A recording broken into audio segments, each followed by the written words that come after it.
तंत्र को कैसे आप उसे समझाएंगे? ये तंत्र क्या है? तंत्र बहुत सिंपल वे में अगर इस चीज को डिफाइन किया जाए, ये एक पद्धति है, उपासना का पद्धति। एक तरह से जो सत्य युग में जो चीज संभव था उसके बाद वाले युगों में वो संभव नहीं है। कलियुग में जो मार्ग सबसे त्वरित फलदायी होगा वो है तंत्र मार्ग। तो तंत्र बेसिकली एक मेथड है कि किस मेथड से आपको पूजा करने से जल्दी जो उपासक है उनको देवता का अनुभूति जल्दी हो सकता है। तंत्र का अंतिम उद्देश्य क्या सदाशिव की प्राप्ति है? शिव तत्व और शक्ति तत्व दोनों ही बहुत इंपॉर्टेंट है। भैरव बाबा का कृपा से एक शरीर में आधार शक्ति आता है, यानी देवी का जो तीव्र शक्ति है वो मनुष्य शरीर में लेना या उसका अनुभूति सहन करना संभव नहीं है।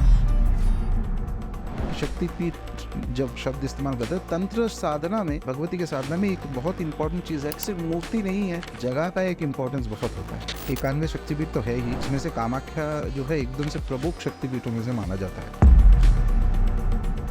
कामाख्या एकदम चरम शक्तिपीठों में से माना जाता है कि उनसे कुछ भी हो सकता है कामाख्या में। So that is why also Kamakhya का जो रिस्पेक्ट तंत्र मार्ग में, शाक्त संप्रदाय में है, एकदम ऊपर है कामाख्या का, क्योंकि वो योनि पीठ है।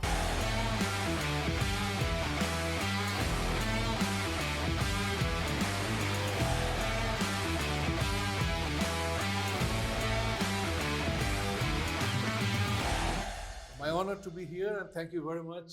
Let me have the pleasure of shaking you by the hand, as a Brit would say.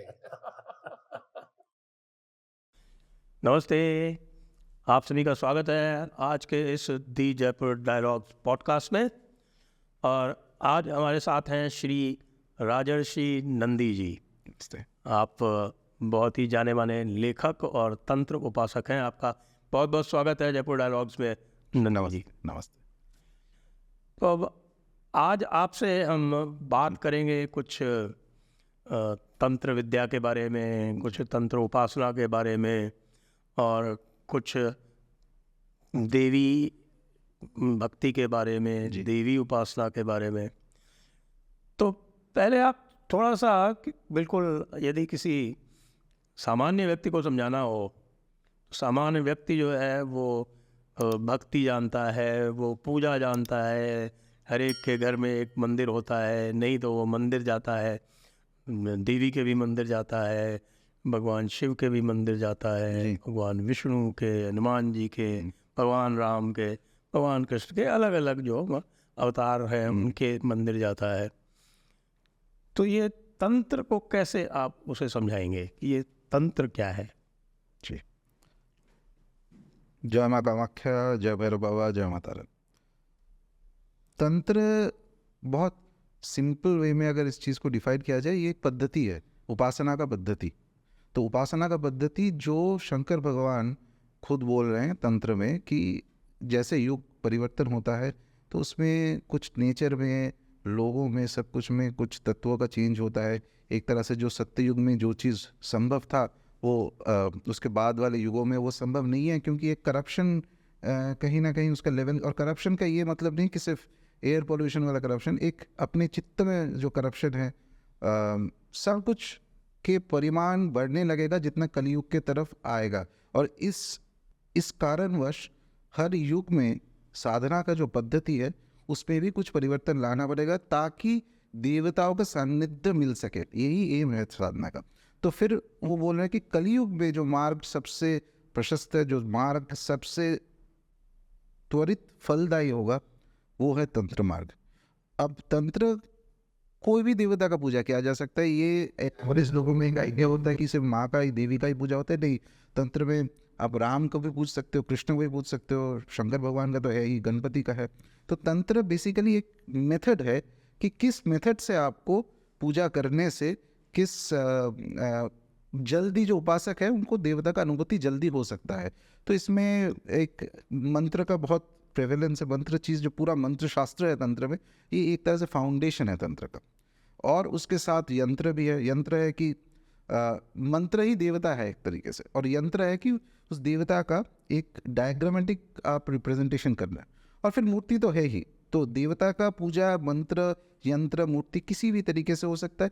तो वो क्या करना है, कैसे बैठना है, एक जैसे कि एक फॉर्मल एक रिचुअल पद्धति। और ये रिचुअल पद्धति हमारे सनातन धर्म में ये ऐसा नहीं कि तंत्र में ही सिर्फ है, वेद में तो बहुत सारे रिचुअल्स है, और जो वैदिक मीमांसा में जो एक्सपर्टीज रखते हैं, कर्मकांड में रखते हैं, उन लोगों को तो रिचुअल सिखाया जाता है, वैदिक रिचुअल। तो तंत्र वही चीज़ रेप्लिकेट कर रहा है कलयुग में, बोल रहा है कि जो वैदिक पद्धति है हमारा, शायद वो उसके लिए जो प्योरिटी चाहिए और जो शुद्धता और जो कॉन्सेंट्रेशन चाहिए इस कलयुग में एवरेज लोगों में वो है नहीं। तो इसीलिए शंकर भगवान अनुग्रहवश उनकी कृपा करते हुए लोगों पे वो और एक पद्धति बोल रहा है कि इस पद्धति से आप रिचुअल कीजिए तो आपको जल्दी अनुभूति होगा, जल्दी सान्निध्य मिलेगा देवता। यही है तंत्र बेसिक। तो तंत्र का अंतिम उद्देश्य क्या सदाशिव की प्राप्ति है? वो तो जो इष्ट देवी है, तो सदाशिव भी हो सकता है। आज के प्रैक्टिकल लाइफ, प्रैक्टिकल तंत्र जो होता है उसमें अभी जो ये है पद्धति है, तो देवी की उपासना ही ज़्यादा तंत्र मार्ग में होता है। बाकी देवताओं का अपना अपना मार्ग थोड़ा अलग हो चुका है।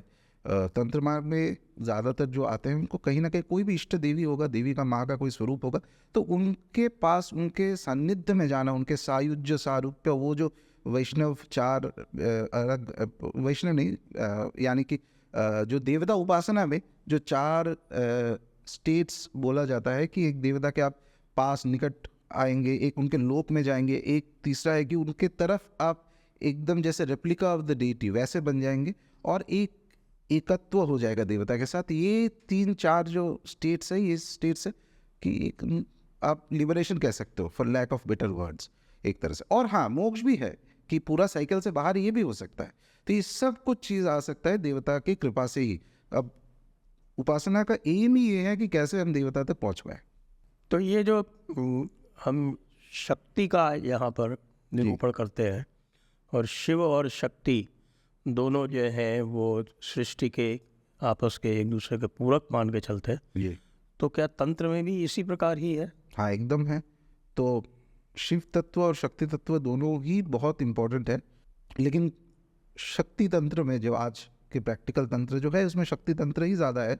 तो उसमें शिव को माना जाता है कि 1-2 रोल जो है वो शिव तत्व से आता है। एक है कि गुरु है, वो उन्हीं को पता है कि ये पाथ कैसे जाना है, क्या मंत्र है, क्या तंत्र है, कौन सा देवी के लिए क्या उपासना का पद्धति है, किस दिन पे पूजा करना है, किस तिथि में करना है, कौन सा वस्त्र पहन के करना है, कौन सा माला इस्तेमाल करना है, कौन सा मार्ग के अलग अनुसार मंत्र क्रम कैसे बदलेगा इत्यादि। पूरा डिटेल्स जो है ये शंकर भगवान खुद देते हैं। तो एक तरह से वो ही है गुरु रास्ते, उनको ही पता है कि भगवती का पूजा कैसे हो सकता है। एक ये है। दूसरा चीज़ है कि जैसे उनके जो भैरव स्वरूप है वो तंत्र में उनका बहुत इम्पोर्टेंस है। तो बिना भैरव उपासना के तंत्र मार्ग में आगे नहीं जा सकता कोई, क्योंकि सिंपल कारण यह है कि भैरव बाबा का कृपा से एक शरीर में आधार शक्ति आता है, यानी देवी का जो तीव्र शक्ति है वो मनुष्य शरीर में लेना या उसका अनुभूति सहन करना संभव नहीं है। ऐसा है कि जैसे एक क्रूड एग्जांपल दिया जाए, आपके पास एक बल्ब है 40 वाट का, उसमें आप अगर कोई 1000 वाट का पावर दे तो वो तो शरीर ही टूट जाएगा, माइंड एकदम बिखर जाएगा, ले नहीं पाएगा। तो उस चीज़ के प्रिपरेशन कहीं ना कहीं वहाँ पे, दैट इज़ वेयर जो भैरव बाबा का ब्लेसिंग है, शंकर भगवान का ब्लेसिंग है, वो इम्पोर्टेंट है। वो सिखाता है कि कैसे हाउ टू बी, वो स्टिलनेस, वो स्टेडीनेस, वो स्थिरता जब होता है शरीर में, मन में, तो उस व्यक्ति में वो पावर आता है कि वो भगवती का जो एनर्जी है उसको इंटरैक्ट कर पाए एक पॉजिटिव ओरिएंटेशन में। कि साधना का एक चीज़ ध्यान रखना इम्पोर्टेंट होता है कि सिर्फ अनुभूति से नहीं होगा। अनुभूति हुआ लेकिन वो प्रोसेस नहीं कर पाया, उसको डाइजेस्ट नहीं कर पाया, उसको रियलाइजेशन तक चेंज करना बहुत कठिन है। बहुत लोग हैं जो उसको अनुभूति भी होता है लेकिन उसके बाद वो अगर हजम नहीं कर पाता है तो it will cause a fall नहीं करना है, कंट्रोल्ड वे में लेना। इसीलिए गुरु का इतना इंपॉर्टेंस है, इसीलिए जो शास्त्र का इंपॉर्टेंस है। और ये चीज़ शंकर भगवान का कृपा से ही आता है, कोई साधक भैरव बाबा की कृपा से आता है कि वो आधार को तैयार करता है कि महाविद्याओं का शक्ति आप ले सकते हो। तो ये बताया कि ये जो शक्तिपीठ है जी इनकी क्या महत्ता है?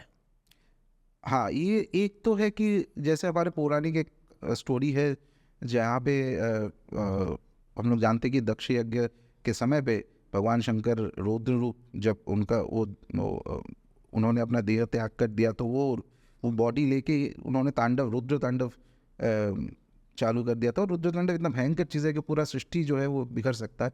तो भगवान विष्णु ने आके उनके चक्र से उन जो देवी का जो सती का जो शरीर था उसको 91 किसी किसी जगह पे 108 अंश में उसको डिसेक्ट किया एक तरीके से, और उसमें से कुछ कुछ अंश इंडिया के जोग्राफिकली कुछ कुछ जगह पे माना जाता है कि वो उसका एनर्जी जो है एटलीस्ट वो एनर्जी आके सेटल हो गया कहीं पे, तो वहीं पे उस जगह पे शक्तिपीठ का एक प्रचलन हो गया कि वहाँ पे माँ का देवी का जो शक्ति है उस पर कुछ अंश वहाँ पे है, तो इसलिए वहाँ पे पूजने से वहाँ पे उस क्षेत्र में कोई भी साधना करने से तो जल्दी से उसका फल मिलता भी है, और वहाँ पे मंदिर भी वैसे ही बना है।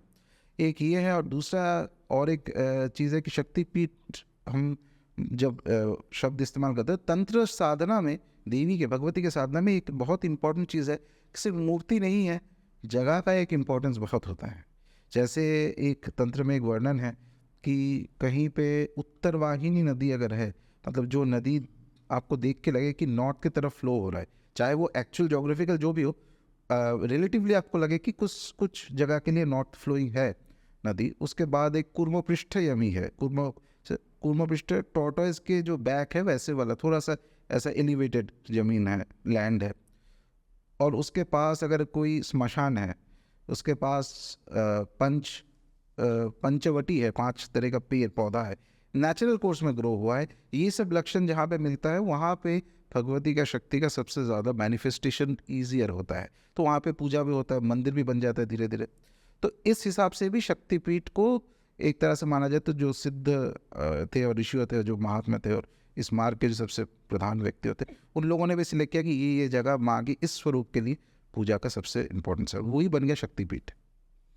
तो शक्तिपीठ जैसे उदाहरण के लिए माँ कामाख्या शक्तिपीठ है जी, और ये ईस्टर्न इंडिया में माँ कामाख्या शक्तिपीठ है, साथ में आपके त्रिपुर सुंदरी शक्तिपीठ है। तो इनमें क्या कौन सी शक्ति माँ का कौन सा अंग और कौन सी शक्ति और कौन सा प्रभाव वहाँ पर है, क्या क्या अंतर है, उदाहरण सहित यदि आप जी समझा सके तो। शक्तिपीठ जैसे कि 91 शक्तिपीठ तो है ही, उसमें से कामाख्या जो है एकदम से प्रमुख शक्तिपीठों में से माना जाता है।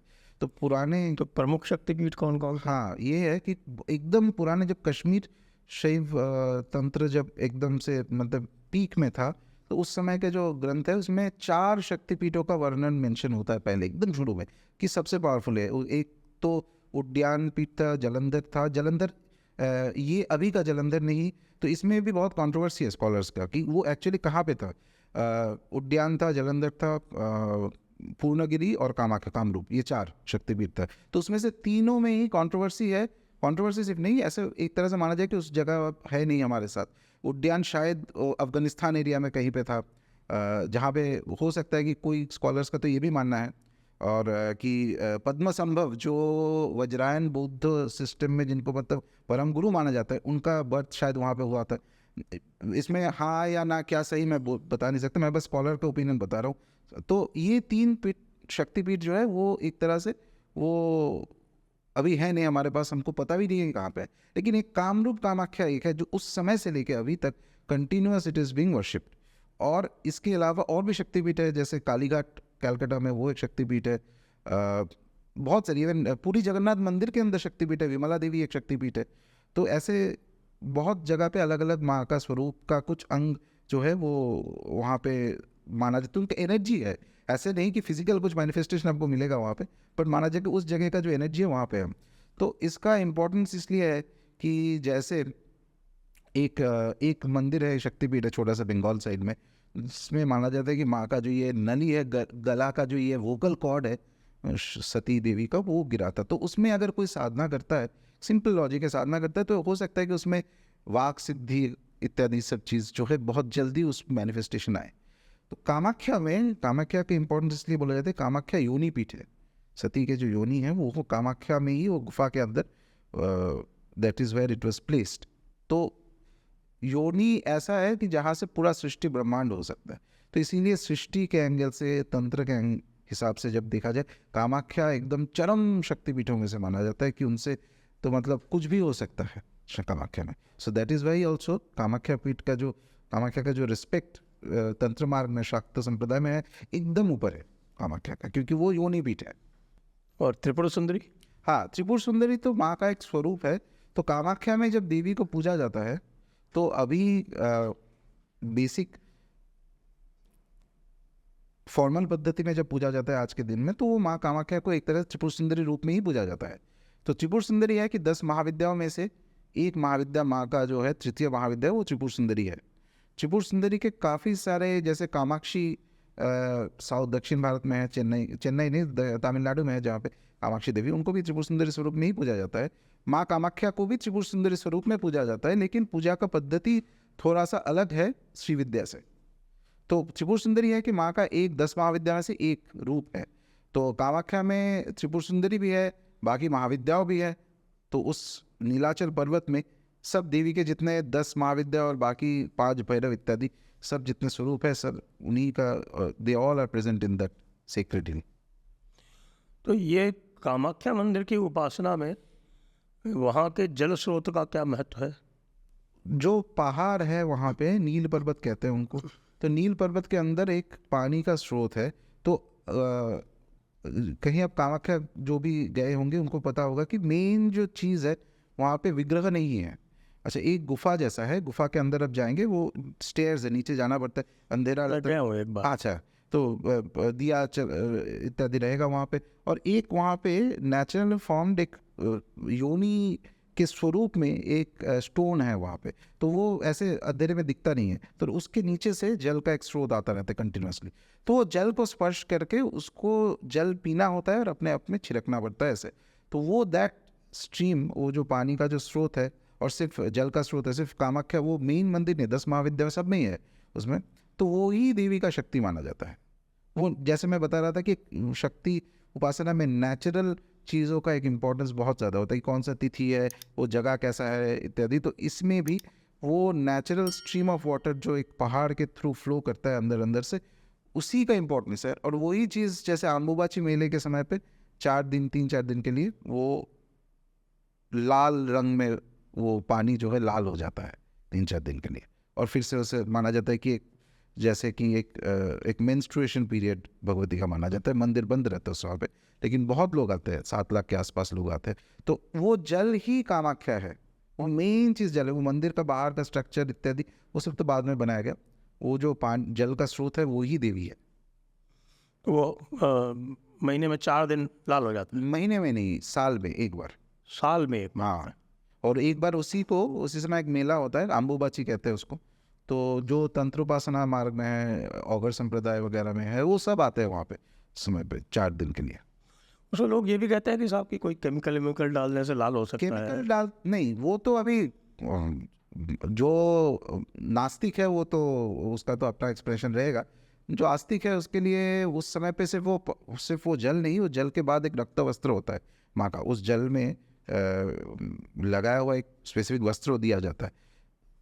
उसका बहुत ज़्यादा इंपॉर्टेंस है तंत्र साधना में। मैंने कुछ तंत्रों में तो ये भी बोला जाता है कि जब मंत्र साधना कोई करे तो उस वस्त्र को पास में रख के या हर रोज़ उसका वस्त्र का पूजा करके, वस्त्र मतलब उसको एक रेड कलर का वस्त्र है, उसको 4th डे जब मंदिर खुला जाता है तो वो उससे वो जल में भिगो के वो वस्त्र को, और आजकल तो इजीली मिल भी जाता है, पहले ज़माने में मिलता नहीं था इतना आसानी से। तो थोड़ा सा भी कोई रख दे साथ में, उसको देवी स्वरूप में पूजा करे तो brings a lot of positive energy. जी, तो अब ये कामाख्या कॉरिडोर का क्या प्लान है जिसकी बात चल रही है आजकल काफ़ी? एक तो जैसे कि काशी और महाकाल जगह में, अलग जगह में कॉरिडोर बना है, वैसे कामाख्या में भी एक कॉरिडोर का प्लान तो है, लेकिन उसी चीज़ में, उसी मैटर में कामाख्या का ऑफिशियली तो ये डेवलपमेंटल प्लान है, टूरिज़्म बढ़ेगा इत्यादि, ये होगा वो होगा, लेकिन कहीं इसमें चांसेस ये है कि वो जगह का एनर्जी अलग है और कॉरिडोर बनाते हुए डेवलपमेंटल एक्टिविटी हो या जो भी है कंस्ट्रक्शन करते हुए वो जल का जो स्रोत है उसको इफेक्ट होने का संभावना है। और वैसा अगर हो जाए तो फिर it is a spiritual disaster. तो दैट इसी कारणवश जब ये पहले प्लान आया था लास्ट ईयर से, जब चल रहा था, ऑनरेबल PM एंड अदर्स जो है उन्होंने बोला था कि ऐसे ऐसे हम लोग करने वाले हैं।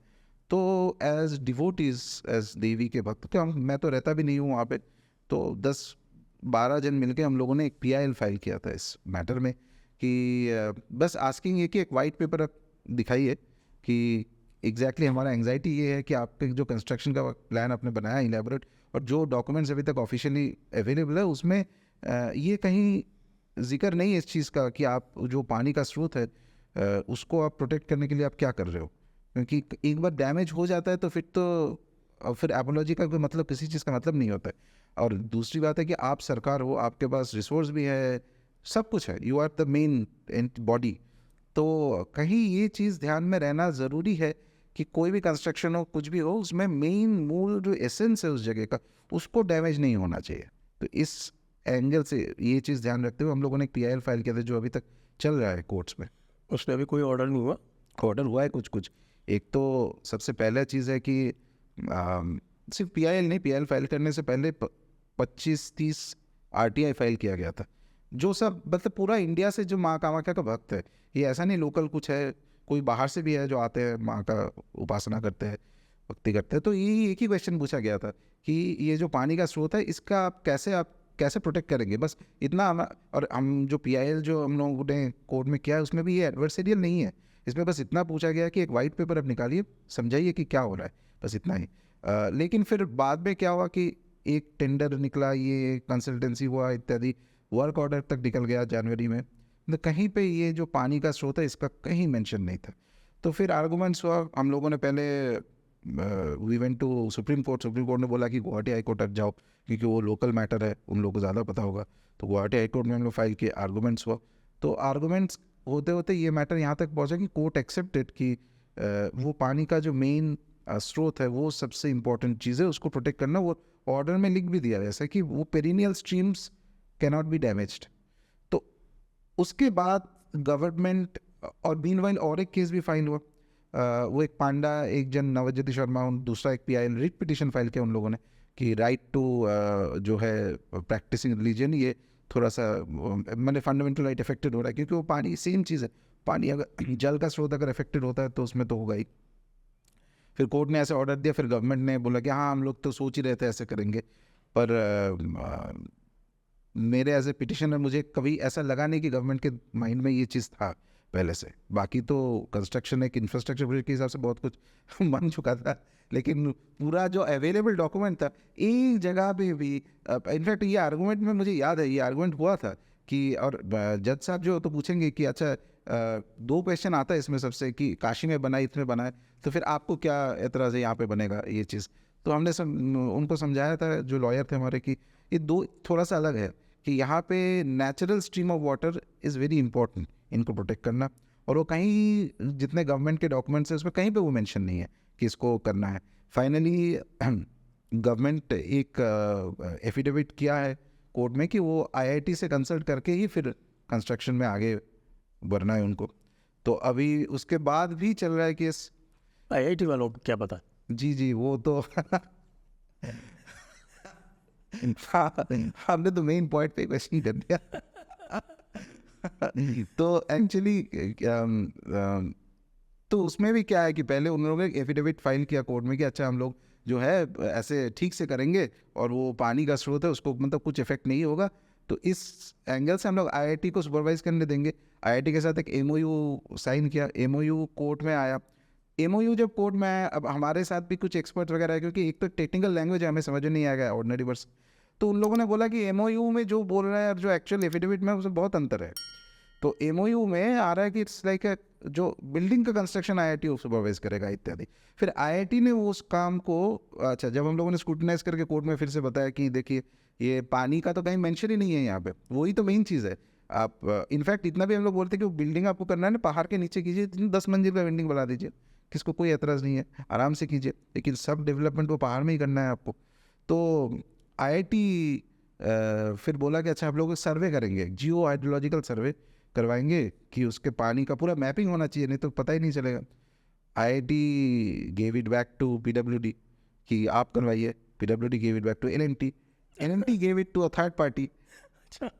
अभी मैटर यहाँ पे है, अब एज ए कॉमन मैन, और मैं I don't want to offend anybody, ये है कि LNT खुद वो प्रोजेक्ट कर रहा है 400 करोड़ का प्रोजेक्ट, तो इसमें तो एक स्ट्रेट अवे आपको कॉन्फ्लिक्ट ऑफ इंटरेस्ट दिख रहा है। मेरा कंपनी पे प्रोजेक्ट करूंगा तो मैं तो बोलूँगा ही ना सब ठीक है। तो इस अवस्था में अभी मैटर कोर्ट में है। आर्गूमेंट्स चल रहा है। आर्गुमेंट में भी उस पर चल रहा है। जी जी जी, दो की, एक हमारा है और एक वो रिट पिटिशन जो जिन्होंने फाइल किया उसमें वो भी चल रहा है कि, बट कहीं ना कहीं ये चीज़ है कि इट इज़ वेरी रिडिकुलस। मैंने मुझे ये चीज़ एक पहले 25 आरटीआई जब फाइल किया, 30 आरटीआई फाइल किया गया था, तो यहाँ पे ये कोई एडवर्सरियल नहीं है। ऐसा नहीं कि ये कुछ अपोजिशन पार्टी का कोई काम हो रहा है, कुछ नहीं है। बस जानना है एज ए डिवोटी कि आप क्या कर रहे हो, और इतना मतलब हमें समझा दो कि आपके काम से ये चीज़ इफेक्ट नहीं होगा। लेकिन उसके बाद वो जो पहला उनका रिस्पॉन्स था, नहीं नहीं मंदिर को हम लोग कुछ नहीं करेंगे, बट मंदिर का बात ही नहीं है ये। तो मतलब आपको तो मेन चीज़ अभी तक समझ में नहीं आया कि क्या है वहाँ पे। तो somewhere the other it was like कुछ एक, मैंने मुझे इंग्लिश में जैसे कहते हैं लैकेडाइसिकल एक करवा देते हैं एक इंफ्रास्ट्रक्चर प्रोजेक्ट टाइप का, वैसे एंगल से इस चीज़ को अप्रोच कर रहे हैं गवर्नमेंट। हाँ, वो तो एक्चुअली क्या है कि जितने भी टेम्पल प्रोजेक्ट्स हैं ना, उसमें तो आपको एक कोई टेम्पल आर्किटेक्ट अलग से चाहिए, और वो विधा यहाँ विकसित नहीं हुई है। सही बात, एकदम सही बात, एकदम सही बात। ये it is not a matter of just कि एक कंस्ट्रक्शन कंपनी अब एक ले दे के सोमपुरा जी बचे हैं जो नागर शैली में करते हैं, और कुछ लोग साउथ में हैं, और इक्के दुक्के ही टेम्पल आर्किटेक्ट्स हैं अब भारत में, क्योंकि मंदिर तो बने ही नहीं बहुत वर्षों तक, तो फिर वो पूरा का पूरा डिसकंटिन्यू हो गया जो परंपरा थी, क्योंकि ये तो परंपरा की चीज़ थी। और सिर्फ ये नहीं, इतने बड़े शक्तिपीठ वगैरह, कोई भी जागृत जगह पे बहुत पावरफुल जो स्पिरिचुअल एनर्जी है, जहाँ पे ये सब प्रोजेक्ट करने का अलग विधान होना चाहिए मेरे हिसाब से एज ए कॉमन मैन। पहला तो आप ये करवाइए एक कि जो उस मार्ग के जो सबसे पंडित है उन लोगों से वास्तु शास्त्र से लेके प्रश्न तंत्र जो ज्योतिष के केरला में होता है, वो सब चीज़ का आप इस्तेमाल कर पहले यूज़ कीजिए, क्योंकि ये सब चीज़ है स्पिरिचुअली हमारे सनातन में तो है। तो उस चीज़ से आपको एक आइडिया होगा कि देवता का क्या विल है, व्हाट इज़ द डेटी। पहले तो मानना पड़ेगा कि डेटी है, ये नहीं कि उस पहाड़ दिखा तो कुछ बना दिया वहाँ पे और फिर देखो कंस्ट्रक्शन बन गया ऐसे, तो दैट मीन्स दैट वो फेथ ही है नहीं आपके अंदर। पहला वो तो जो मूर्ति पूजा के पीछे का जो जी जी पूरा दर्शन है जी उसके बारे में ही नहीं जानते। तो मूर्ति पूजा का भी तो एक दर्शन है ना। जी। क्या मूर्ति तो वो होगी जो आप देखते हैं, हाँ जिसको आप मूर्त रूप में देखना चाहते हैं वो मूर्ति होगी। जी तो हम जिसको देखना चाहते हैं, जिस रूप में देखना चाहते हैं, वो हमारा जो बिल्डर है वो समझता है या नहीं समझता है, वो कैसे करेगा? वो अंडरस्टैंडिंग एथोस वो एम्पैथी नहीं रहेगा। तो ये जो कामाख्या माता का जो मंदिर है, जी जहाँ तक मुझे याद पड़ता है कि नीचे नदी है ब्रह्मपुत्र, हाँ और ये एक हाइट पे है, जी, पहाड़ के ऊपर है। पहाड़ के ऊपर है, हाँ। और एक तरफ से आप नदी भी देख सकते हैं वहाँ से। हाँ हाँ, एक हाइट पे जाके आप नदी देख सकते हैं। हाइट पे जाके आप नदी भी देख सकते हैं। तो इसके आसपास जो वहाँ कम्युनिटीज़ हैं, या जो वहाँ आर्चक भी होंगे, जी पुजारी भी होंगे वहाँ पर, और अन्य लोग जो है वो जो सेवा में होते हैं वो भी होंगे, दुकानें भी होंगी, और बहुत सारी चीज़ें होंगी। तो वो किस तरह की कम्युनिटी है वहाँ पे? तो एक पहाड़ के ऊपर में जो कम्युनिटी है वो तो जो हम लोग जैसे पांडा बोलते हैं, मतलब पंडित का कम्युनिटी है जो माँ का सेवा करते हुए आए हैं, जनरेशन सेंचुरीज से वही पे बसे हुए हैं। तो ऐसा माना जाता है कि एक समय पे जो वहाँ पे अहम राजा हुआ करते थे, वो बंगाल से कुछ तंत्र में जो एक्सपर्टीज़ है वैसे पंडितों को नोदिया डिस्ट्रिक्ट, जहाँ पे मतलब वैष्णविज्म भी है वहाँ पे तंत्र भी है, वहाँ से वो लेके आए थे और यहाँ पे सेटल करवाए थे कि आप ये पूरा मंदिर है, इनमें क्या पद्धति से पूजा होना चाहिए इत्यादि सब कुछ आप ही तय करेंगे। तो उनको कहते हैं पर्वतिया गोसाई। तो वो क्या कहते हैं? पर्वतिया गोसाई, पर्वतिया पर्वत के जो गोसाई जो पंडित है, तो वो पहाड़ के ऊपर ही रहते हैं। वो पहले एक तरह से अभी के जो कम्युनिटी है उनका सबसे पूर्वज जो है मेन जो रहते थे वो पर्वतीय गोसाई रहते थे। और ये मैं बात कर रहा हूँ 500-600 साल पुराना, मान लीजिए 600 ईयर्स एटलीस्ट। तो वही वो वही लोग जो बंगाल में जो तंत्र पद्धति है, वही तंत्र पद्धति से माँ का त्रिपुर सुंदरी कैसे पूजा होगा, 10 महाविद्या का कैसे पूजा होगा, भैरव का कैसे पूजा इत्यादि वो करते थे। धीरे धीरे और भी पंडितों को जो जिनको सिखाना था उन्होंने सिखाया, और वो पहाड़ के ऊपर ही वो सेटल हो गए। तो वो पहाड़ के ऊपर रहते थे और माँ का सेवा करते थे। और जैसे कुछ फैमिलीज़ में एक महाविद्या का पूजा होता है, तो वो महाविद्या स्पेसिफिक मंदिर जो है उनका सेवा वो लोग करते हैं।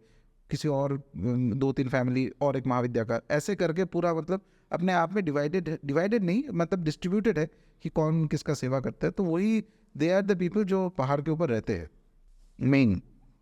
जी, और उसके अतिरिक्त और रहने का वैसे ऑफिशियली कोई लैंड ओन नहीं कर सकता वहाँ पे, जो कुछ है उन्हीं लोगों का है, सब कुछ बनाया हुआ है। और बाकी आगे तो शायद और भी लैंड हुआ करता था, अभी डिटेल्स मुझे पता नहीं है, लेकिन पहाड़ के ऊपर परमानेंट रेसिडेंट के हिसाब से वही लोग रहते हैं। अच्छा, अभी एक आध अखाड़ा भी है, कुछ दशनामी का एक अखाड़ा है, कुछ और संप्रदाय का एक आध अखाड़ा पहाड़ पे बनाया हुआ है। तो वो लोग भी शायद, अब मुझे लगता अभी कब बना है मुझे पता नहीं, हो सकता है कि सेंचुरीज पहले ही बन चुका है उसमें। तो वो लोग के जो साधु के, उन संप्रदाय के जो साधु हैं वो आके वहाँ पे रहते। दशनामी का तो है ही, माँ के मंदिर के ठीक पीछे ही है, तो वो लोग जब आते हैं तो वहीं पे रहते हैं, तो उनके जो साधु परंपरा है। तो दशनामी वाले भी पूजा करते हैं माँ? जी, माँ कामाख्या का पूजा नाथ संप्रदाय में भी बहुत प्रचलित है, इसलिए क्योंकि साबर तंत्र का एक ये है ब्रांच मान लीजिए, ऑफिशियल नहीं वैसा लेकिन पॉपुलर है। साबर में यही अंतर यही है कि साबर का पद्धति जो है उसमें संस्कृत मंत्र यूज़ नहीं होता है, या तो हिंदी में होगा या बंगाली में या भोजपुरी में, अवधी में इत्यादि रीजनल लैंग्वेजेस में होगा देवता का। पूजा का पद्धति आसान होता है थोड़ा सा, संस्कृत में ज़्यादा कॉम्प्लिकेटेड है। गुरुमुखी विद्या है, गुरु के थ्रू ही ये आएगा, ऐसे नहीं कोई पुस्तक पढ़ के साबर मंत्र यूज़ कर सकता है। तो इस नाथ संप्रदाय में बहुत पॉपुलर है, पूरा 10 के 10 महाविद्या हो, हनुमान जी हो, भैरव बाबा, माँ दुर्गा, इन सब के साबर मंत्र है, साबर मंत्र से पूजा होता है। और ये सब का कहीं ना कहीं कामाख्या से भी बहुत स्ट्रॉन्ग लिंक है। तो कामाख्या में जैसे, और साबर संप्रदाय नाथों में सबसे जो पहले थे मत्स्येंद्रनाथ का, वो एक खुद वहीं पे रहते थे कामाख्या में, और कामाख्या रहते थे वहीं पे, उन्होंने साधना करते थे। और उनके इंट्रोड्यूस किए हुए जो पद्धति है योगिनी तंत्र इत्यादि, सो कहीं माना जाता है कि वही उन्होंने पहली बार उस चीज़ को पॉपुलराइज किया और उस पद्धति से वो साधना की। अरे ये 5th-6th सेंचुरी का बात बता रहा हूँ मैं, उस मतलब एटलीस्ट 5th-6th, एग्जैक्ट नहीं है, लेकिन तो इसीलिए कामाख्या का भी बहुत इंपॉर्टेंस है नाथ संप्रदाय में, क्योंकि वो साबर तंत्र, साबरी देवी इत्यादि कहीं ना कहीं माँ कामाख्या को माना जाता है। अच्छा, ये कामाख्या देवी का असम में क्या इम्पैक्ट है? असम समाज में असमिया समाज, मेरा हिसाब से ऐसे, एक पहले तो मैं क्लियर कर दूं कि मैं रहता नहीं हूँ वहाँ पे, मैं जाता हूँ पूजा करने। वैसे आप कहाँ से ओरिजिनली? मैं बंगाल से हूँ। आप बंगाल से? बट इंडिया के हर जगह पे, मैं चेन्नई से लेके दिल्ली, मुंबई, सब जगह पे मैं रह चुका हूँ, और जाता हूँ कामाख्या गुवाहाटी में, क्योंकि माँ का पूजा के लिए उसमें। तो मुझे ऐसा लगता है कि ज़्यादा ऐसे सोसाइटी में वैष्णविज्म का प्रोमिनेंस ज़्यादा है, शाक्त पद्धति से ज़्यादा वैष्णविज्म का ही प्रभाव है। और जाता तो सब है लोग कामाख्या। हाँ, लेकिन आप कामाख्या जाके हाँ, जाते तो कोई भी जा सकता है, ऐसा नहीं है। इनफैक्ट कामाख्या अभी जाएंगे अब तो ज़्यादातर आपको वैसे लोग दिखेंगे जो बाहर से आए हुए हैं, लोकल से ज़्यादा आपको बाहर के लोग ज़्यादा मिलेंगे कामाख्या में। एटलीस्ट ये तो हुआ करता था, अभी पॉपुलराइज हो रहा है थोड़ा सा, लेकिन लोकल एसएमएस सोसाइटी में मुझे ऐसा लगता है कि ज़्यादा वैष्णविज्म का प्रभाव ज़्यादा स्ट्रॉन्गर है, शाक्त संप्रदाय का प्रभाव कम है। बंगाल में जैसे शाक्त एकदम तीव्र है, वैष्णव तो है ही, शाक्त बहुत तीव्र है। शाक्त संप्रदाय का बहुत सारे तंत्र के संप्रदाय बहुत सारे हैं बंगाल में, जो मैंने गुरु और उनके शिष्य वगैरह ऐसे करके, आसाम में भी है, लेकिन वैष्णव पूजा ज़्यादा, वैष्णव पद्धति से पूजा, वैष्णव मत मानने वाले लोग ज़्यादा हैं शाक्त से। तो त्रिपुरा में नाथ संप्रदाय बहुत है बताते हैं? नाथ मुझे आइडिया नहीं है। त्रिपुरा में त्रिपुर सुंदरी का मंदिर भी है। क्यों मैं इसलिए कह रहा हूँ क्योंकि अभी त्रिपुरा में जब चुनाव हो रहे थे, जनरल इलेक्शंस हो रहे थे, तो त्रिपुरा में सबसे ज़्यादा डिमांड योगी आदित्यनाथ की हुआ करती थी कि साहब की यहाँ पे नाथ पंथ के फॉलोअर्स जो है वो 65% है। अच्छा, ऐसा आया था साहब, 65% लोग जो है वो नाथ संप्रदाय को फॉलो करते हैं। अच्छा या नाथ मत से प्रभावित हैं, तो यहाँ पर योगी आदित्यनाथ को भेजा जाए, इस तरह की बात आई थी। तो ऐसी बात आपके ध्यान में आई क्या? नहीं, मुझे आइडिया नहीं है। बस इतना पता है कि वो माँ त्रिपुर सुंदरी का मंदिर तो है, हो सकता है। मुझे नॉलेज नहीं है इस पर। जी। तो कामाख्या मंदिर एक ही है या इनके कोई और अलग अलग कई स्थानों पर और नहीं, कामाख्या मंदिर? कामाख्या मंदिर, मेन कामाख्या मंदिर यही है। जी। बाकी तो एक आध जगह पे लोग मतलब अपने भाव से मंदिर का रेप्लिका हिसाब से बना भी सकते हैं अलग जगह पे, बट मूल शक्ति का जो ये है ओरिजिनल कामाख्या मंदिर यही है इसमें। और कामाख्या सिर्फ एक मंदिर नहीं, एक तो मेन मूल मंदिर है माँ कामाख्या का, उसके साथ 10 महाविद्या का भी मंदिर है वहाँ पे, और गुफा है, सब में ही वही है, जल का प्रवाह होता है और एक गुफा है। 5 भैरव के स्वरूप है, शिव का 5 स्वरूप है पहाड़ में। तो पूरा 10 महाविद्या ही कामाख्या में है। अच्छा।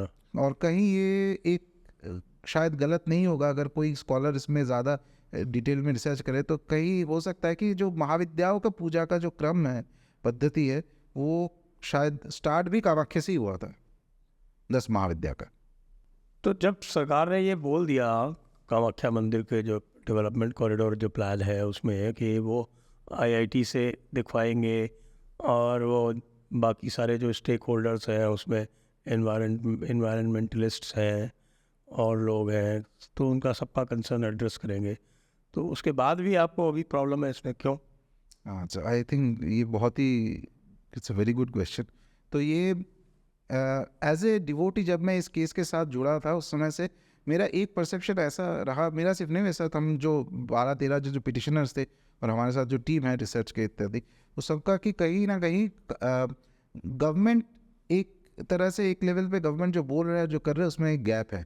क्योंकि पहले स्टार्टिंग ये हुआ था कि हम लोगों ने 25-30 आरटीआई फाइल किया था जिसमें एक ने भी जवाब नहीं आया। ज़्यादातर यह है कि ये डिपार्टमेंट से वो डिपार्टमेंट ऐसे घूमता गया। और दूसरा मैटर है, जब कामाख्या इस चीज़ का जो आईआईटी तक पहुंचा ये चीज़, तो एक पहला चीज़ हम लोगों ने देखा कि जो एफिडेविट उन्होंने कोर्ट में पेश किया था कि हम लोग इटर्नल स्प्रिंग्स को जो है वो प्रोटेक्ट करने वाले हैं, और जो एमओयू आईआईटी के साथ साइन किया उसमें तो कहीं एकदम से थोड़ा सा अंतर, थोड़ा नहीं, स्ट्रॉन्ग डिफरेंस दिख रहा है। तो इट इज़ नॉट, हमारे जो एंग्जाइटी है जिस कारणवश हम लोगों कोर्ट तक पहुँचे, कोर्ट का ये जैसे जुडिशल सिस्टम तक आए, तो it is not satisfied by that. क्योंकि कहीं ये दिख रहा है कि वहाँ पे तो बोल रहे हैं एफिडेविट में कि हम लोग स्प्रिंग को प्रोटेक्ट करेंगे, लेकिन आईआईटी के साथ जो एमओयू है वहाँ पे स्प्रिंग का कोई मेंशन ही नहीं है। और दूसरी बात है कि गवर्नमेंट बोल रहा है कि आईआईटी करेगा, आईआईटी बोल रहा है पीडब्ल्यूडी, पीडब्ल्यूडी बोल रहा है एलएनटी, एलएनटी बोल रहा है कोई तीसरा पार्टी। तो जज और या हमारे लॉयर्स जो पूछ रहे हैं कि ये जो तीसरा पार्टी इनका कॉम्पिटेंसी क्या है, तो फिर एलएनटी से इनफैक्ट ये सब रिकॉर्डेड है, क्योंकि आजकल तो वीसी में कोर्ट प्रोसीडिंग्स रिकॉर्डिंग भी होता है उसमें। तो कहीं ना कहीं उनके लॉयर बोल रहे हैं कि ये लोग they have done some work for army. फिर पता चलता है कि वो रेन वाटर हार्वेस्टिंग किया है, रेन वाटर हार्वेस्टिंग के जो काम होता है इत्यादि होता है। और ये एक इतना बड़ा एक रिलीजियस प्लेस, उसके मैपिंग मतलब सिर्फ पहाड़, मंदिर जो पहाड़ के ऊपर है चूड़ा में, वो नहीं, पूरा पहाड़ के बॉडी में वाटर स्ट्रीम है। तो ऐसा भी हो सकता है कि आप यहाँ पे कंस्ट्रक्शन करें तो वहाँ पे पानी का कुछ प्रॉब्लम हो सकता है। तो इसके ये that level of Jio hydrological mapping. दूसरी बात है कि वो सेस्मिक जोन है, ये सब चीज़ में तो यू हैव आइडियल कोर्स में एक गवर्नमेंट का जो चीज़ है, it should have been done by the best authority in India. Geological survey करना चाहिए था। एक थर्ड पार्टी जिसका maybe they are good, but कहीं एक तो डाउट आता ही है। और दूसरा है कि अगर एलएनटी ही कर रहा है, ये प्रोजेक्ट तो एलएनटी को ही मिला हुआ है 400 करोड़ का, तो एक तो एज ए लेमैन एक पहला चीज़ जो इमीडिएटली दिख रहा है कि there is a conflict of interest. अगर मेरा ही कंपनी है, मुझे ही मिलने वाला है और ये रिजल्ट ऐसा आ जाए, तो कहीं I by try to influence it कि नहीं कर दो भाई sir. So these things have not led to government का ऑफिशियल स्तर पे। जैसे एक 19 मार्च अप्रैल में एक ऑर्डर आया था जहाँ पे गवर्नमेंट ने बताया, जो जज उन्होंने लिखा था कि पहली बार उन्होंने लिखा कि जो इटर्नल स्प्रिंग्स है, स्ट्रीम, पेरिनियल स्ट्रीम्स, ये शब्द टर्म फ्रेजोलॉजी यूज़ किया था उन्होंने, तो इसको प्रोटेक्ट करना बहुत इंपॉर्टेंट है। यही मेन कामाख्या मंदिर का जो है एसेंस ही है इस चीज़ को। उसी दिन एक सरकार के कोई एक मिनिस्टर ने, पता नहीं उनको कोर्ट ऑर्डर दिखा है कि नहीं दिखा है, 1-2 दिन में सडनली एक बयान दिया उन्होंने कि नहीं हम तो सब रेडी है, वर्क ऑर्डर पास हो गया है, अभी चालू करने वाला है, 1-2 महीने में सब कंस्ट्रक्शन ये हो जाएगा वो हो जाएगा। तो एज ए लेमैन ये इससे हमारा जो एंग्जाइटी है कहीं कम नहीं हो रहा है, ज़्यादा बढ़ रहा है कि आप कोर्ट एक चीज़ बोल रहे हैं, आप ऑफिशियली एक चीज़ बोल रहे हो, फिर कोर्ट में आप एफिडेविट एक डाल रहे हो, एमओयू में कुछ अंतर है। तो जैसे कि ये पूरा अगेन टू क्लैरिफाई, बिकॉज ये जब मैटर जब चल रहा था बहुत लोगों ने मुझे पूछा कि आप बीजेपी के खिलाफ, मैं किसी के खिलाफ हुई नहीं, मैं सिर्फ इतना चाहता हूँ कि ये जो मंदिर का एसेंस है इसको ध्यान रखते हुए वो समझते हुए कोई काम करे, और वो रिफ्लेक्ट होता है काम में। कोई अगर वैसे सोच के काम करता है ना, आपको रिफ्लेक्ट होता है कि वो केयरफुल है इस चीज़ में। तो यहाँ पे मैटर है कि कुछ भी हम कर देते हैं, इसको पासिंग द बक जैसे कहते हैं। आईआईटी को पहले बोला कि आईआईटी करेगा, आईआईटी बोल रहा है कि पीडब्ल्यूडी करेगा, पीडब्ल्यूडी बोल रहा है हम तो नहीं करेंगे, दूसरा कोई करेगा। तो ये गोल गोल एक जो घूमना है, इससे it is not satisfying to what पूरा जो ओरिजिनल ये था, वो अभी तक हम लोगों का ये नहीं आया कि एक तरह से तसल्ली नहीं आया कि जो गवर्नमेंट है वो what they doing is the right thing that they will do. बोला एक जा रहा है, वो एग्जीक्यूशन में भी वहाँ पे होगा कि नहीं होगा, that is why the case is continuing. ये आपने जो अभी बोला जियो आइडियोलॉजिकल मैपिंग वाली बात, जी ये देखिए अभी ये बड़ी समस्या चल रही है वैष्णो देवी मंदिर के अच्छा नीचे। वो जो वैष्णो देवी मंदिर है वो जो त्रिकूट पर्वत है, जी तो त्रिकूट पर्वत पे है, जी उसके नीचे से टनल इन्होंने निकाली है, अच्छा जो वो ये USBRL है, अच्छा उधमपुर श्रीनगर बारामूला रेलवे लाइन। तो USBRL की जो टनल निकाली, और उसमें इतनी प्रॉब्लम आ रही है इनको क्योंकि वहाँ पे कोई दो फॉल्ट लाइन है कोई, उससे उसकी वजह से वो पूरा प्रोजेक्ट जो है उसकी वजह से डिले हो गया कोई 2 साल से। और अब उन्होंने उसकी पूरी जियोलॉजिकल मैपिंग जो है वो 1-1 इंच की है, तब जाके उसका सोल्यूशन निकाल रहे हैं। तो यहाँ पे आप ये भी एग्जांपल दे सकते हैं कि देखिए ये प्रॉब्लम वहाँ आई जब इन्होंने बिना प्रॉपर सर्वे किए उसको निकाल दिया।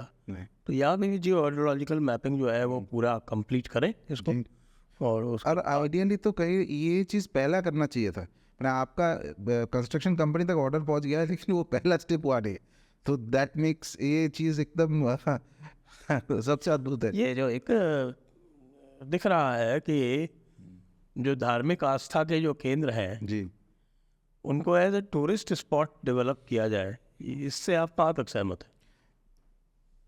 पूरा सहमत तो हूँ नहीं इसमें। मेरा इनफैक्ट ये मानना है कि इसका अप्रोच ही गलत है। अच्छा, आपको अगर डेवलप भी करना है, ये है कि हाँ इस एज में कम्युनिकेशन आसान हो गया है, लोगों को एक जगह से दूसरी जगह जाना बहुत आसान है। पहले ज़माने में पैदल चल के जाना पड़ता था, बहुत कुछ और भी दिक्कतें होती थी। तो बिकॉज इट इज़ ईजियर तो लोग जाते भी ज़्यादा है, इसमें प्रॉब्लम नहीं है, लेकिन उसको एक रेगुलेटेड मैनर में उसको ट्रीट करना है। ऐसा नहीं, इसको ऐसा नहीं ट्रीट करना है कि एक टूरिज्म प्रोजेक्ट है मेरा, कुछ बना दिया इंफ्रास्ट्रक्चर प्रोजेक्ट है। इनफैक्ट एक मैं कहीं एक इंटरव्यू देख रहा था, आर्कियोलॉजिस्ट वो के मोहम्मद साहब, उनका कहीं पे क्लिप मेरे सामने आया, तो उन्होंने एक इंटरेस्टिंग चीज़ बताया, I find it very interesting. वो जब बोल रहे थे कि ये सरकार जब आया उनको लगा था कि शायद जो आर्कियोलॉजिकल ये है उसमें बहुत ज़्यादा इट विल इंक्रीज़। फिर बाद में पता चला कि इन लोगों को आर्कियोलॉजिकल साइट में कैफ़े, स्टेइंग प्लेस, टॉयलेट, ये वो डेकोरेशन, इसमें ज़्यादा ध्यान है देन एक्चुअल आर्कियोलॉजी में। और it I could relate to it.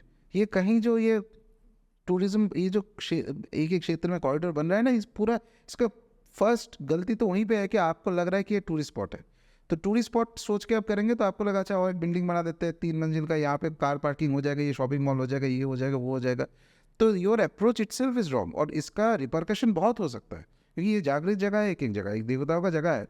बिना पूछे, बिना समझे, बिना विदाउट अंडरस्टैंड, ये आपके आर्किटेक्ट, आपके कंस्ट्रक्शन वाले कंपनी और जो कंसल्ट, ये सब का काम एकदम मेरे हिसाब से आना चाहिए एंड में। पहले होना चाहिए क्या, जैसे महाकाल में सपोज कर रहे हो, बन चुका है, कोई बात नहीं, और मैं उसका डिटेल्स में नहीं जाना क्योंकि मुझे पता भी नहीं है। लेकिन अगर कोई मुझे पूछे कि कैसे अप्रोच करना चाहिए, पहले तो आप उस संप्रदाय जो जुड़े हुए हैं उस मंदिर से, जिनके संप्रदाय से वो साधक उपासक आते हैं, उनको पहले कंसल्ट कीजिए कि ये जो जगह है इसमें कहाँ पे क्या क्या चीज़ रखा हुआ है, what is the energy of this place. फिर अब वास्तुशास्त्र में जो टेम्पल आर्किटेक्चर के वास्तु में जो एक्सपर्टीज है उनको लेके आइए। फिर अब जो प्रश्न तंत्र करते हैं, प्रश्न से पता चलता है कि देवता का क्या इच्छा है, देवता विल ऑफ द डेटी, ये चीज़ करके उसके बाद ये ध्यान रखते हैं। और अगर नेचुरल जगह है जैसे कामाख्या या अमरनाथ मान लीजिए, यहाँ पे जो अमरनाथ में जो शिवलिंग बनता है वो तो नेचुरल फॉर्मेशन है, वो आप चेंज नहीं कर सकते वहाँ से। जैसे कामाख्या का जो पानी है वो नेचुरल है, वो गुफा को आप चेंज नहीं कर सकते। आपके पास विग्रह है तो आप बोल सकते हो कि मैं इसको जीर्णोद्धारण करके कुछ और जगह पे प्लेस कर दिया, लेकिन नेचुरल स्वयंभू जो क्षेत्र है वहाँ पे ये पॉसिबल नहीं है। तो पहले स्टेप में आपको ये स्पिरिचुअल रियलिटीज़ को मानना पड़ेगा। एक आस्तिक का तो प्रॉब्लम नहीं है, अगर आप नास्तिक हो तभी आपको डाउट होगा कि अच्छा चलो मानते नहीं मानते, लेकिन आस्तिक का अप्रोच होना चाहिए कि ये अंडरस्टैंड करके उसके बाद फिर आप देखिए कि हाउ कैन यू मेक इसको आप कितना आप इसको इंक्रीज कर सकते हो, नहीं कर सकते हो इत्यादि। ज़रूरत हो लोगों को सिखाइए क्या है इसमें, कि वो जगह का महत्व क्या है, कैसे जाना है। ज़्यादा इम्पोर्टेंस मुझे तो लगता है कि क्षेत्र में विजिट से ज़्यादा इम्पोर्टेंस है कि आप घर पे बैठ के पहले साधना कीजिए उस देवता का, फिर जाइए। ऐसे टूरिज्म के हिसाब से जैसे जैसे शबरीमला की यात्रा होती है। एग्जैक्टली, और बहुत बढ़िया है वो। उसी में तो आपका लाइफ का वो शक्ति आएगा और ट्रांसफॉर्मेशन होगा। अगर आपको लगता है कि मैं गोवा भी जा सकता था, मंदिर भी जा सकता था, तो वहाँ पे तो आपका थिंकिंग प्रोसेस भी गलत है पहले तो। अब और टूरिज्म तो लोग मौज मस्ती करने जाते हैं, यहाँ तो आपको श्रद्धा बहुत आवश्यक है। हाँ, श्रद्धा आवश्यकता है, और कहीं ना कहीं थोड़ा सा उस जगह के बारे में थोड़ा जान लीजिए, थोड़ा सा उस एनर्जी के साथ कनेक्ट करने के लिए थोड़ा सा बेसिक साधना, ऐसा नहीं बहुत कॉम्प्लिकेटेड कुछ संत साधना करना है। कोई स्तुति पाठ कर लीजिए 10 दिन 15 दिन से बैठ के थोड़ा सा साधना करके फिर जाइए आप। तो तब जो आपको जो अनुभूति भी होगा, जो एक्सपीरियंस होगा, तब पता चलेगा धर्म को सनातन क्यों कहा जाता है। क्योंकि ये चीज़ 5000 साल पहले भी काम करता था, आज भी करेगा और बाद में भी करेगा। लेकिन यह है कि इसका कुछ बेसिक चीज़ को समझते हुए करना है। डेवलपमेंट खराब नहीं है, लेकिन डेवलपमेंट के चक्कर में पूरा जो मेन एसेंस है उस जगह वो ही आप डैमेज कर देंगे, तो उसका तो इररिपेरेबल कॉन्सिक्वेंसेस होगा। तो कामाख्या देवी की उपासना कौन सी होती है? वो तो तंत्र मार्ग में जो होता है, माँ कामाख्या का जैसे अभी जैसे जो उपासना होता है, मेन मंदिर में उनको त्रिपुर सुंदरी रूप में ही पूजा जाता है, लेकिन त्रिपुर सुंदरी के श्रीविद्या रूप में नहीं, श्रीविद्या क्रम में पूजा नहीं जाता है। तो इनका क्रम अलग है। इसको कहते हैं एक जो काली कुल के एक तंत्र संप्रदाय है उसके क्रम में तो पंचतत्व से पूजा जाता है, वामाचार कोलाचार के पद्धति से पूजा जाता है माँ को। तो ये है उनका, जो जिसको दीक्षा है वो कर सकता है, जिसको नहीं है वो नहीं कर सकता। तो लेकिन जो नहीं है वो भी पूजा, कुछ तो माँ का आशीर्वाद ऐसे भी मिल सकता है। कामाख्या स्तोत्र स्तुति इत्यादि है, उसको पाठ करते हुए कोई जाए, दर्शन करे, प्रदक्षिणा करे, सम ब्लेसिंग्स विल कम। जी, तो आपका बहुत बहुत धन्यवाद जी, राजर्षि नंदी जी। दर्शकों का भी बहुत बहुत धन्यवाद। जय हिंद, जय भारत, वंदे मातरम।